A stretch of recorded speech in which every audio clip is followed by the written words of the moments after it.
All right, we're live. All right. Hello, everybody. We're back. It's been 2 weeks.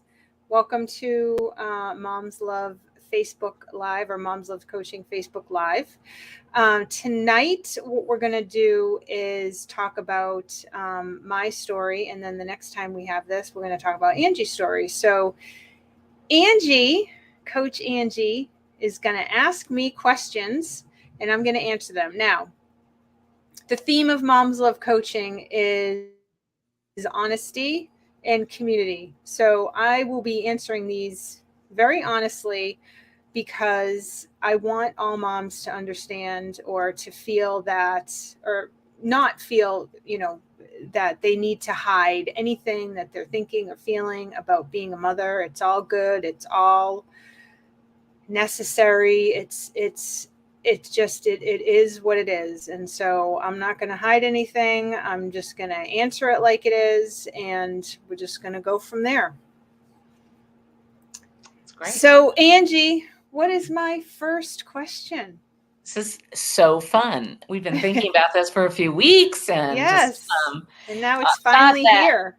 Yeah, and thought that you might have like our listeners would be interested in how we came, how our path in motherhood, our story of motherhood may have been impacted by coaching, or like in Carrie's case, or in my case, it's sort of like if I'd only known then. Right. So anyway, Carrie, I want you to start with just tell us a little bit about your family and how you came, your beginnings in your journey to motherhood. Yep. So currently I have two daughters, 14 and 19. We also have a dog and a cat, which is like having two other Very kids. important. And a husband. Sometimes also like having another kid. Well, but so I guess so. My journey to motherhood.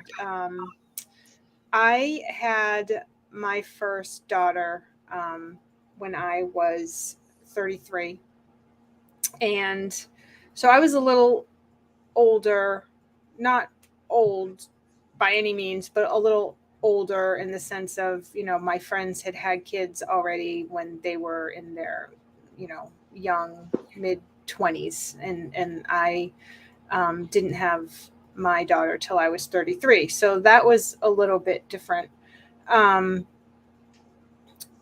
We also didn't have a lot of family support, like outside family support. So when I had her, it was pretty much just me and my husband trying to figure everything out. I mean, it's not like we had no support, but it's not like we had, grandma living down the street or, aunts and uncles coming over. We lived far away from our family. So it was pretty much just us trying to figure everything out as we went. And, it was definitely an adjustment. I would say in the very, very beginning, other than sleep deprivation, the biggest thing that I struggled with, my first realization of things are very, very different was I had this like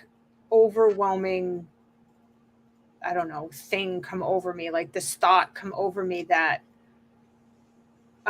it's never going to be just the two of us again, ever. Because kids aren't like pets. They don't, yeah. they don't wander off or, so it's like, You hope. yeah. And so for some reason, and this is when my daughter, I mean, she was still a newborn. I don't know exactly when it was, but she was still a newborn. So my hormones were all crazy and stuff. But I remember that. And I remember feeling like it was such a strange feeling. It wasn't necessarily sadness. I guess it was kind of a mixture of like sadness and panic and overwhelm and all those things together, because it was just like things are like actually different now, so that Mm-hmm. was that was probably the first shock to my system after we got back from the hospital. Mm-hmm. Had you spent much time around babies, newborns, toddlers at that point in your life? Had you been one of those kids that No, babysat or had family members with little children? no, not really. I mean, yeah, we had some uh I had some exposure, through nieces and nephews and things, but they were really babies when I was in my 20s, and so I didn't, I mean, I Right. held them and stuff, but it wasn't like I never took care of them. I did babysit a little bit when I was a teenager. I actually never really liked it. I never liked babysitting. Um, to be quite honest, I don't like taking care of other people's kids. I never have, even when I was a teenager.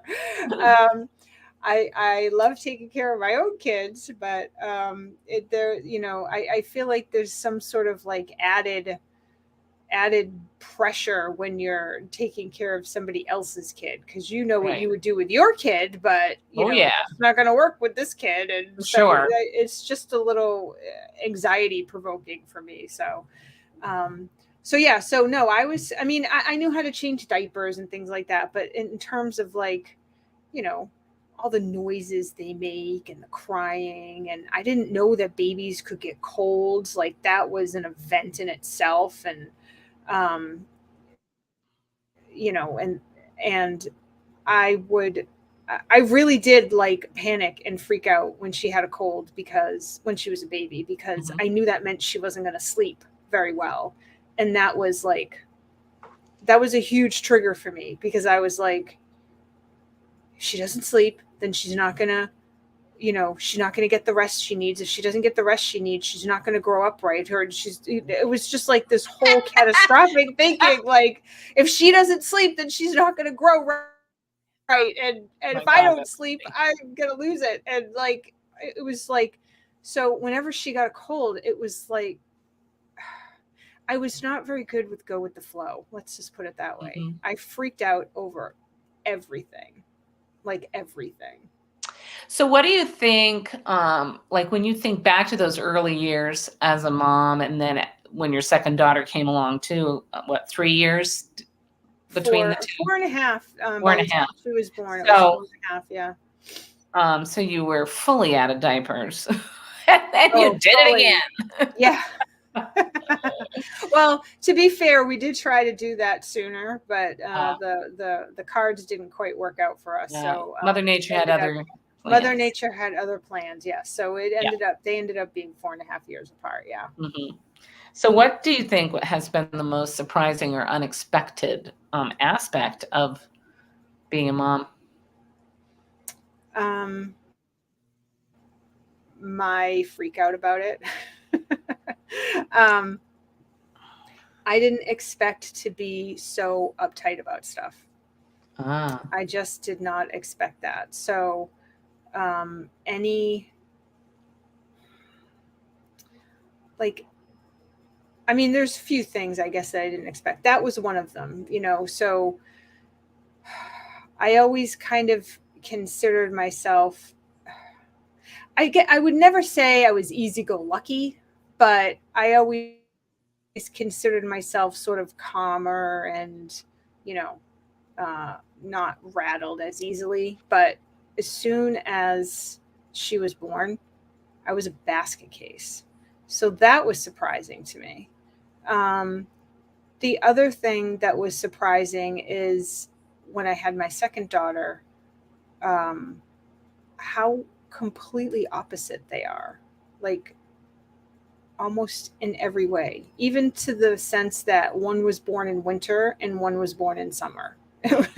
One was born in the Yeah. morning, one was born at night. So, I mean, it was just like everything about them was opposite. And so that was surprising. That was very surprising to me. Maybe it shouldn't have been, but I don't know. That just kind of, it's just kind of funny. Yeah. So you were a little bit older than your peers at the time. Yeah. So at that point, you had, you were 33 years old when your first daughter was born. You're pursuing your own personal goals. And what was that like for you to balance? Like, how did you balance wanting to continue with your goals, your aspirations, and the demands of being a parent? Well, I mean, to be quite honest, I feel like I stopped being a person Mm-hmm. and I was just a mother, which I would not recommend. Don't do Yeah. that. Don't do that. Don't do that. Um, I really did put everything on hold. I quit my job. I stayed home, which is fine. I mean, I loved staying home, but I also, like, we didn't go to the movies. We didn't go out to eat. We didn't travel. We didn't do anything. Everything we did was for the kids. And it, part of that was money. And part of that was we didn't ever want to like upset their routine or put them in a situation that we didn't think was 100% beneficial for them. Like looking back on it, we really could have benefited from chilling out. but Mm-hmm. um but yeah, I went back to work after 8 years. But Mm. I went back to work out of necessity. I really hadn't planned to go back after 8 years. I had planned to be home a few more years. I wanted my youngest to be in grade school by the time I went back, and she was in preschool when I went back. So I struggled with being a working mom because I still identified as a stay-at-home mom. So it never felt quite right to me. Um, I had a lot of guilt about that. A lot Mm. of guilt about that, especially since my youngest was sort of in the stage of, still crying when I left and asking me why I had to leave and all that stuff. And I never had to deal with that before. And so and on top of it, I wasn't working when my oldest was that age. So Mhm. I felt doubly guilty because now I'm doing this to her, but I didn't do that to my oldest. And so there was a huge transition period for me. I mean, years, I would say. It was years before I really identified with working outside of the house and not thinking of myself as a stay-at-home mom. Can you pinpoint, did you recognize the moment where you had made that shift? Like, now I'm a working Um, yeah. I mean, I don't know the moment, but I would say it was probably like about 4 years in. mom. And that was the time when I left the job that I had went to and I went to another job. And so when I shifted to that job, I felt more identified with working than I did with staying at home. Mm. I'm not really sure why. I mean, I still had some struggles. There was still not tantrums, but she was still pretty young, but there was some of that stuff. But I mean, the regular stuff like when they got sick, right, and had to stay home from school. At the Mm. time, my husband worked from home, so he would be the one to stay with them when they were sick, and I hated it. I hated Yeah. that Did you hate him so for it because he was much. able to stay home? No, I didn't hate him for it, but I was just like, I would text and call like a million times a day and be like, did you do this for them? Did you do that for them? You got to make sure that you do it this way because that's what they like when they're sick. And did you do this? And don't let them have too much of that. And it's like, yeah, I was his worst nightmare. Uh-huh. But I hated not being there so much that I needed to feel like I had my hands in it, you know. Right. I had a hard time letting go. I was mostly okay on normal days, but Mm-hmm. when they got sick and I had to leave, or if I heard that they came home from school and I was still at work, yeah, I hated that. You've seen it from both sides now, from being a at-home mom and being a working out of the home mom.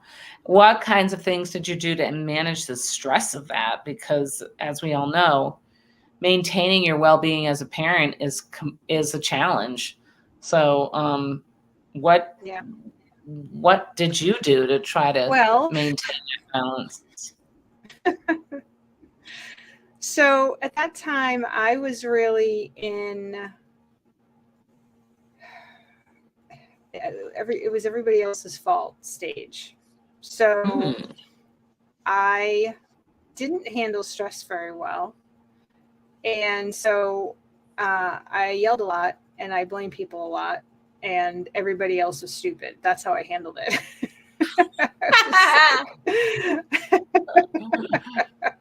Yeah. I also, I'll back up a little bit. When my youngest was about 1.5, I had a major back injury. Not from any particular accident. It just, like, my body just revolted against itself. And so I had a year's time where um, I was in a lot of pain and I couldn't move very well. And I was in going to the chiropractor. I was in physical therapy. I was like, it was really, really bad. I couldn't pick up my kids. So I kind of climbed out of that and slowly got back to normal. But right in the middle of working, I would say like 4 to 5 years in, um, I had a major flare up of those injuries. And so I had to go back to physical therapy. Um, I, I mean, it was at the point. This time it was like mostly in my ribs, and it was literally all from stress. My muscles just freaked out, and I couldn't breathe very well. I had to be very careful about how I moved. It was really hard. And now I was working. At least last time I wasn't working outside the house, so I had a little more flexibility and taking care of myself. But this time I was working, and so I had to be careful. So that was when I realized, like, you know, all the yelling, all the not taking care of myself, just like all the little things, like not drinking enough water and staying up too late because I'm trying to get a million things done, and just being stressed out all the time, and rushing around, and all these different things. It really made me take a look at what I was doing, and so that's when I started seeking out like different you know different things that could help me other than just chiropractor. So I found a therapist. I found Reiki. I did Reiki. I did like water therapy. I changed my diet completely. I dropped gluten and dairy and caffeine. And I also, that's when I found life coaching too. That's when I Mm-hmm. found life So that was about how long coaching. ago? So that was, I would say 2015, 2016 is when I found like that first podcast Mm-hmm. of life coaching that I started listening to. 7 or 8 years ago. So Yeah. tell me, so one of the questions I have is, what do you think is a win? So when you think about that time, I mean, when you're dealing with your own health and not feeling great. How do you think that shaped you, at, your relationships with your daughters at that time? And then as enter coaching, what was that able to help you figure out? I'm making an assumption that your relationships with your daughters when you don't feel good is probably more challenging, because like your patience and your Right. understanding, and then it's you want to focus on their needs, but you have your own needs. So like, what was that Right. balance, and how did coaching help you work through that? Well, I'll back up for this question a little too, because the first injury I had, that was definitely more severe than the second time it happened. But it really, it was significant, because they were so little, and I couldn't pick my daughter up anymore, my older daughter. Well, I couldn't pick my younger daughter up either, but I couldn't pick up my older daughter anymore. She was about 5-ish. And it, I mean, that was just devastating to me. Like I could not physically pick her up. And I mean, she doesn't really remember it, but I think it did, really, it affected her. Like, because she's little and she knows that I can't pick her up, but she doesn't quite understand why. And even if I tried to explain it to her, it's sort of like she sort of internalized me not doing that. And then she was more distant from that, like physically distant from that point on. I mean, she was still little. So, I mean, she still wanted to like, snuggle and stuff when I was better. But when I was at my worst, I couldn't even do that. Like I had to sit straight. I couldn't laugh. I couldn't take a deep breath. I couldn't do anything. I mean, it was really, really severe. I mean, looking back on it, I don't even know how I took care of a toddler and a 5-year-old when I was in the middle of that. I don't even know how I did that, but I did.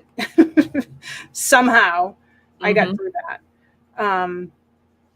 And then the second time, it was sort of like the same thing. Like I felt like I couldn't connect with them the same way because, again, I had trouble. I literally had trouble talking, because you don't realize how much your muscles are connected until you're injured. And then the tiniest little things you do affect you so badly.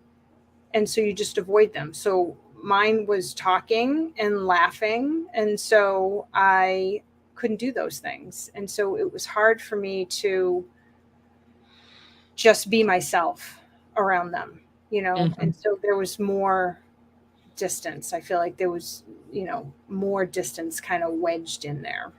And so I felt a lot of guilt about that. I felt a lot of shame about that. That I let it get to that point. Like, it was my fault, I let it get to that point. Yeah. So when you're working with your coach, what kinds of things did you do that helped you to unravel that? Well, so by the time I found a coach to work with, those injuries had subsided. So I was able to kind of really focus on my interactions with my older daughter in particular. And we fought a lot. And at the time, I put all the focus on her. If she would do something differently, if she would just behave, if she wasn't being so snarky all the time, if she wasn't doing this, that, and the other. So I put all the focus on her. And I also felt like I made her be that way because of all these other things that happened. Right. So it's almost like I felt like I abandoned her almost 3 times, right? Because I felt like I abandoned her when I had that injury, and then I couldn't pick her up anymore, and I couldn't play with her anymore. Like I couldn't. They always sat in my lap and read a book. I couldn't do that anymore. Like all these things that I did to connect with them, I couldn't do anymore. So it was almost like I was abandoning her. And then I felt like that again when I had to go back to work. And then somewhat a little bit, not probably to the same extent, but the second time I had that injury, I felt that way again. And so even though I put all the focus on her behavior, I felt like it was my fault that she was being that way. Like she was just reacting to all those things that I did to her over her life. And so, it's my fault that she doesn't want anything to do with me. And it felt and it didn't just start in her teen years. Like it started probably when she was like 9ish or 10ish. And she started kind of acting that way. And I did not respond to it well at all. I felt very rejected, and I have learned rejection is a huge trigger for me. So again, I would put all the focus, like, why are you being this way? What is, I don't understand. All I said was this, all I did was this, and you're acting like this, and you're being ungrateful and all that. But really, that was just, I was feeling super rejected, and I didn't even realize that, because all of my rejection, sadness, disappointment, like any of those kinds of emotions, I would just convert it into anger and instantly. And I would just like lose my temper in a severe way. I mean, not in an abusive way, but like very quickly and harshly. I think you said this last time we were talking on the last live about how you did not realize that the way that anxiety showed up for you was with anger. Right. I had no idea. I didn't know that anxiety presented that way. I had no idea. And as soon as I heard that, I was like, oh, I think that's me. I think I do that. And it was like that awareness, that like I can't pinpoint exactly when that happened, but like all of that stuff kind of happened around the same time. When I was searching for outside help and other answers, and like I need to figure this out, and I need to be better. I don't want her to hate me when she's 20, and I don't want us to not talk anymore. Like I have to figure this out. Like I finally had the awareness. Like I still did put it on her, but I at least had started to have the awareness that even if it's her fault, quote unquote, I was the one who needed to find a solution. I still hadn't put it together that it wasn't, really her behavior at all. It was 100% me, and not saying that it's my fault. It's not like it's my fault. It's just the way I was thinking about things and the way I was feeling about things just caused me to act in a certain way. And I just didn't understand that. So you had asked me about my coach too. Yeah. And how we tackled that. So when I met with that coach for the first time, I told her the whole story, the backstory, the going back to work story, like all of it, right? Like how I felt terrible. And I just kept saying that our relationship is broken. I kept saying that over and over again. Our relationship is broken, and I'm the one who broke it, right? I just kept saying that over and over and over again. And so she listened to the whole story. And then at the end of me talking, she just says to me, you're telling me all this as if it's the news, as if it's just fact. Yes.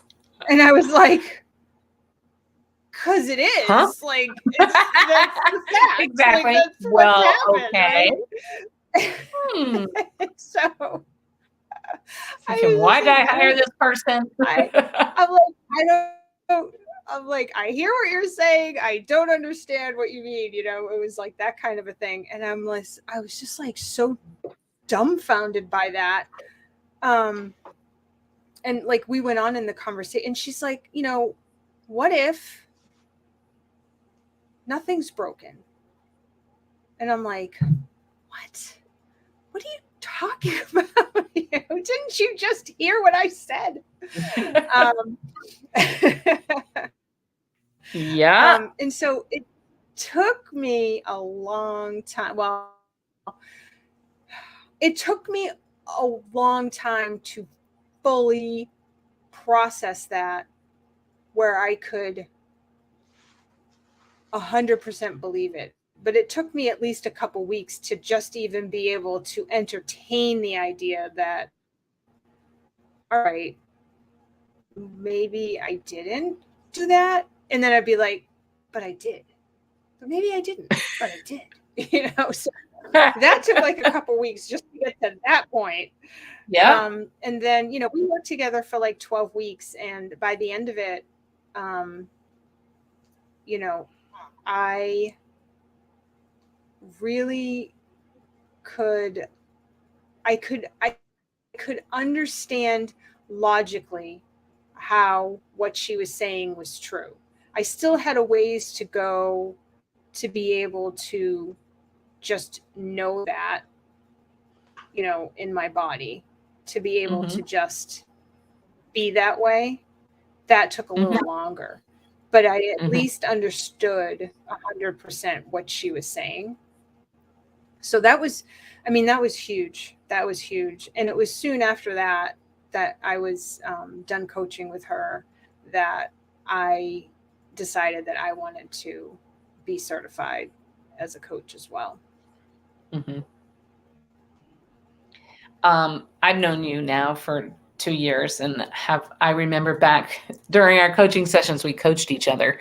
And yes, I remember you, I was just thinking, gosh, Carrie's come a long way in those 2 years in terms of the way that you talk about your relationship with your daughter and how you personalized everything that one or the other did. And then how so when you think, you know, about that mom that's out there that might be struggling with and dealing with some of the same things you did, the guilt you talked about the shame, like I'm not giving her what she needs. Maybe the mom that's got, you know, the second one on the way and doesn't know if they be able to manage both those babies. And always thinking, I know I did, always thinking that I've somehow ruined the older one's life. What advice? There's a lot of guilt with the second one. Yeah. So what I didn't you want to be like your final words tonight as we start to wrap it up? I guess the biggest thing that I have learned is that everything really does work out in the end. And it's not worth beating yourself up over every little thing, because you're not going to do everything perfectly, and it doesn't even matter. You know, it doesn't matter. What matters is you love your kids and you're trying to do the best that you know how to do. And that's it. It doesn't even matter what you're doing. Like, it doesn't matter if they're having cereal for dinner. It doesn't matter if they're watching TV like for 8 hours a day. It doesn't matter if you can't pick them up for whatever reason. It doesn't matter if you like really don't want to hang out with them that day. If you just wish they were somewhere else.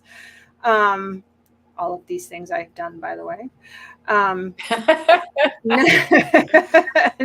of it matters, because it's you're a person, and people are complicated. And if mothers were perfect, they would be robots, and that would be creepy. So we don't want to be robots. We want to be No people. creepy moms. No, we don't want to be robot. We want to be ourselves. And I think that was the other thing that I learned, is that I tried to like be a mother, and I kind of stopped being myself. Mother. Yeah. Yeah. Based on like all the different things that you heard, either through growing up, from your parents, from, you know, your friends' parents, from TV, from like everywhere, right? You have like this idea of how a mother should be, how a mother should act, what a mother should say, and mothers should do this and mothers should do that. And it's no, it's all crap. Mothers are people, and they're just people who happen to have children. And however you raise them, and any little thing that you do, or, you know, it just be yourself and be their mother, and don't beat yourself up for anything that you do, because it's not worth it. That's what I would say. Awesome. What are you the most proud of when you think about your motherhood journey to date at this point? I would We know say it never ends. We know it never ends. It never ends. Never ends. I would say I am most proud of letting my kids be who they are. And not getting on their case for not being, you know, conventionally this or that or the other. They just are who they are, and it's you know, I'm just loving them and being their mom and letting them do their thing. So they know that they can come to me, and they do. And so, given all of the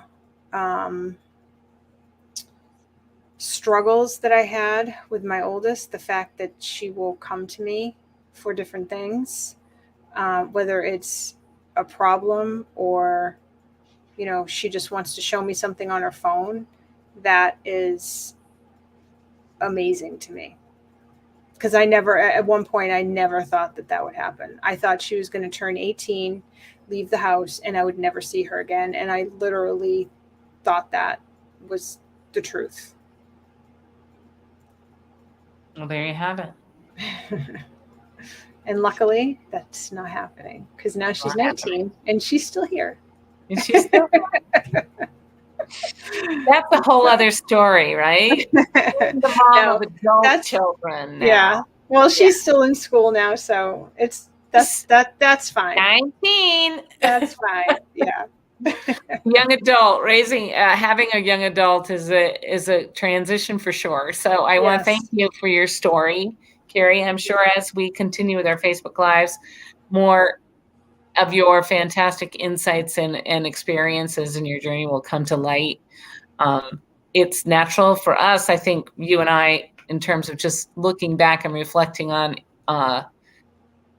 what our choices were, the way we were thinking then, and how that impacted who we thought of ourselves, and then who our children turned out to be.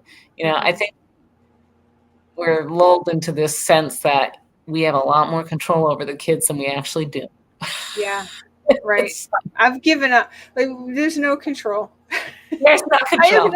I have no control how they're going to end up, and I'm good with it. Like, that's the crux of it. It's like, I'm good with it. Right. They're going to be. They're going to be right. Interesting journey, and I can't wait to see where they end up. Right. So. Well, I thank you, and you have a good night. And all out there, I hope you enjoyed this conversation, and leave a comment below in the Facebook post. Leave a comment, share it, tell Share it. people about Moms Love Coaching, join the Facebook group if you haven't joined. We'll leave links in the comments, so you can do that if you're looking at this on YouTube or our other Facebook page. So yeah, so join the group. It's just going to get better and better, and we can't wait to see you there. Awesome. All right. Thanks. Good night. Bye.